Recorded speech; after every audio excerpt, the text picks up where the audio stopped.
আসসালামু আলাইকুম ভিউয়ার্স, যাদের অল্প পুঁজি অল্প পরিশ্রম করতে চান এবং জায়গা সীমিত তাদের জন্য আজকের এই ভিডিওটি। আপনারা জানেন যে বর্তমানে কোয়েল পালন একটি খুবই লাভজনক ব্যবসা।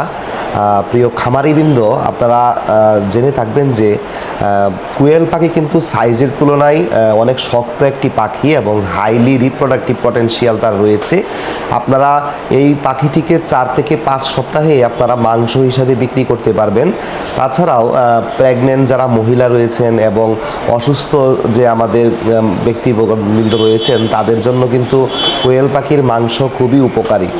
আপনারা একটি মুরগির জায়গায় দেখা যাবে আপনারা 8 থেকে 10টি কোয়েল পালন করতে পারবেন। 1 বর্গফুট জায়গার মধ্যে আমরা 4টি কোয়েল পালন করতে পারি, অর্থাৎ 1000 বর্গফুট জায়গার মধ্যে আপনারা প্রায় 4000 কোয়েল পালন করতে পারবেন।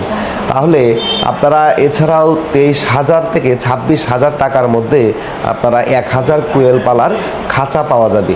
আর খাঁচা পদ্ধতিতে পালন করলে আপনাদের কোয়েলের রোগ বালাই কম হবে, যেটা আপনার জন্য পরবর্তীতে লাভজনক হবে। আপনারা জেনে থাকবেন যে একটি বয়স্ক মেল যে কোয়েল বা পুরুষ কোয়েল তার ওজন হয় 150 থেকে 180 গ্রাম, মহিলা কোয়েলের ওজন হয় 180 থেকে 200 গ্রাম, একটা বাচ্চা ডে 1 যেটা সেটার ওজন হবে 5 থেকে 7 গ্রাম এবং ডিমের ওজন হয় 10 থেকে 15 গ্রাম। তাহলে আমাদের এছাড়াও আপনাদেরকে আমি আরও কিছু তথ্য দিয়ে রাখি যে দেখা যাবে আপনার একটি কোয়েল পাখি প্রথম বছরে প্রায় 280 থেকে 300টি ডিম দিবে, যার 90 to 95%, এবং পরের বছরও ওই কোয়েল পাখিটি প্রায় 50% ডিম দিবে। তাহলে এই ডিম উৎপাদনের ক্ষেত্রে আপনারা প্রচুর পরিমাণে আপনারা প্রোডাকশন পাবেন, যার কারণে আপনারা আর্থিকভাবে অনেক লাভবান হবেন। এবং কোয়েল এমন একটি পাখি যেটার মধ্যে আপনার অন্যান্য যে পাখির যে আমাদের প্রজাতিগুলো রয়েছে সেই তুলনায় কোয়েলের রোগ অনেক কম হয়, অনেক জায়গা কম লাগে।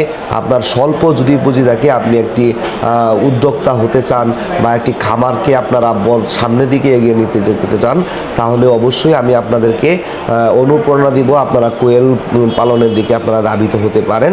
এবং কোয়েল পালনে ধাবিত হওয়ার আগে আপনাদের সবাইকে জানতে হবে যে আসলে আপনারা প্রশ্ন করেন যে অনেকেই যে কোয়েলের যে ভ্যাকসিন শিডিউল বা কোয়েলের যে টিকা এটা কি মুরগির মতোই আমরা দিব কিনা, বা দেশি মুরগি যেতে আমরা যে ভ্যাকসিন শিডিউল দিই সেটাই কি আমরা ফলো করবো কিনা। আসলে ওই রকম না, আমাদের কোয়েলের যে ভ্যাকসিন শিডিউলটা সেটা অন্যান্য মুরগি বা দেশি মুরগির তুলনায় একটু ব্যতিক্রম হয়ে থাকে। আজকে আপনাদেরকে আমি বিস্তারিত বলবো কিভাবে আপনারা ভ্যাকসিন শিডিউলটি দিবেন।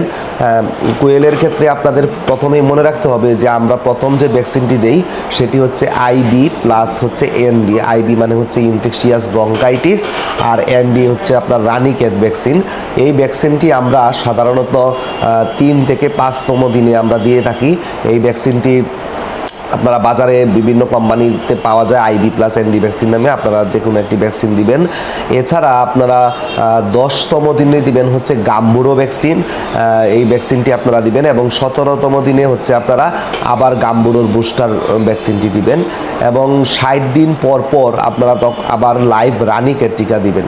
এই ভ্যাকসিনগুলোই যদি আপনারা করেন, দেখেন একটি মুরগি বা অন্যান্য হাঁসের যে জাতগুলো আছে সেখানে কিন্তু আমাদের অনেকগুলো ভ্যাকসিন করতে হয়, কিন্তু আপনারা কোয়েলে কিন্তু এত ভ্যাকসিনেশন কষ্ট আপনাদের নেই। আর ভ্যাকসিনেশন কস্ট যেহেতু নেই, ভ্যাকসিনেশন আপনাদের কম করতে হবে, সেই তুলনায় আপনাদের খরচ কমে যাবে। এবং ভ্যাকসিনেশনটাও যদি আপনারা ঠিকভাবে ফলো করেন দেখবেন কোয়েল রোগাক্রান্ত কম হবে। এমনিতেও আপনার কোয়েল কিন্তু রোগাক্রান্ত হওয়ার সম্ভাবনা অন্যান্য মুরগির তুলনায় অনেক কম।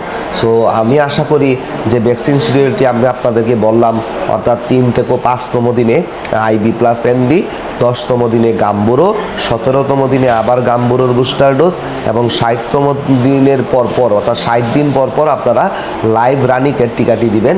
তাহলে আপনার খামারে দেখবেন কোনো ধরনের রোগাক্রান্ত হবে না, খামারের পরিবেশ সুন্দর থাকবে, খামারের বায়োসিকিউরিটি, খামারের যে লিটার ম্যানেজমেন্ট, এই জিনিসগুলো যদি আপনারা ঠিক রাখেন দেখবেন আপনার খামার থেকে জীবাণুর সংক্রমণটা অনেকাংশেই কমে যাবে এবং আপনারা ভালো একটি খামার, আপনারা একটা ভালো ব্যবসার দিকে ভালো লাভের দিকে আপনারা ধাবিত হবেন।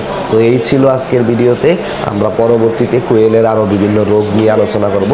সেই পর্যন্ত আপনারা ভালো থাকবেন, এবং আপনাদের যদি আরও কোনো কোয়েশ্চেন বা কোনো ইনফরমেশন বা কোনো পরামর্শের দরকার হয় তাহলে আমাদের সাথে যোগাযোগ করবেন। ধন্যবাদ।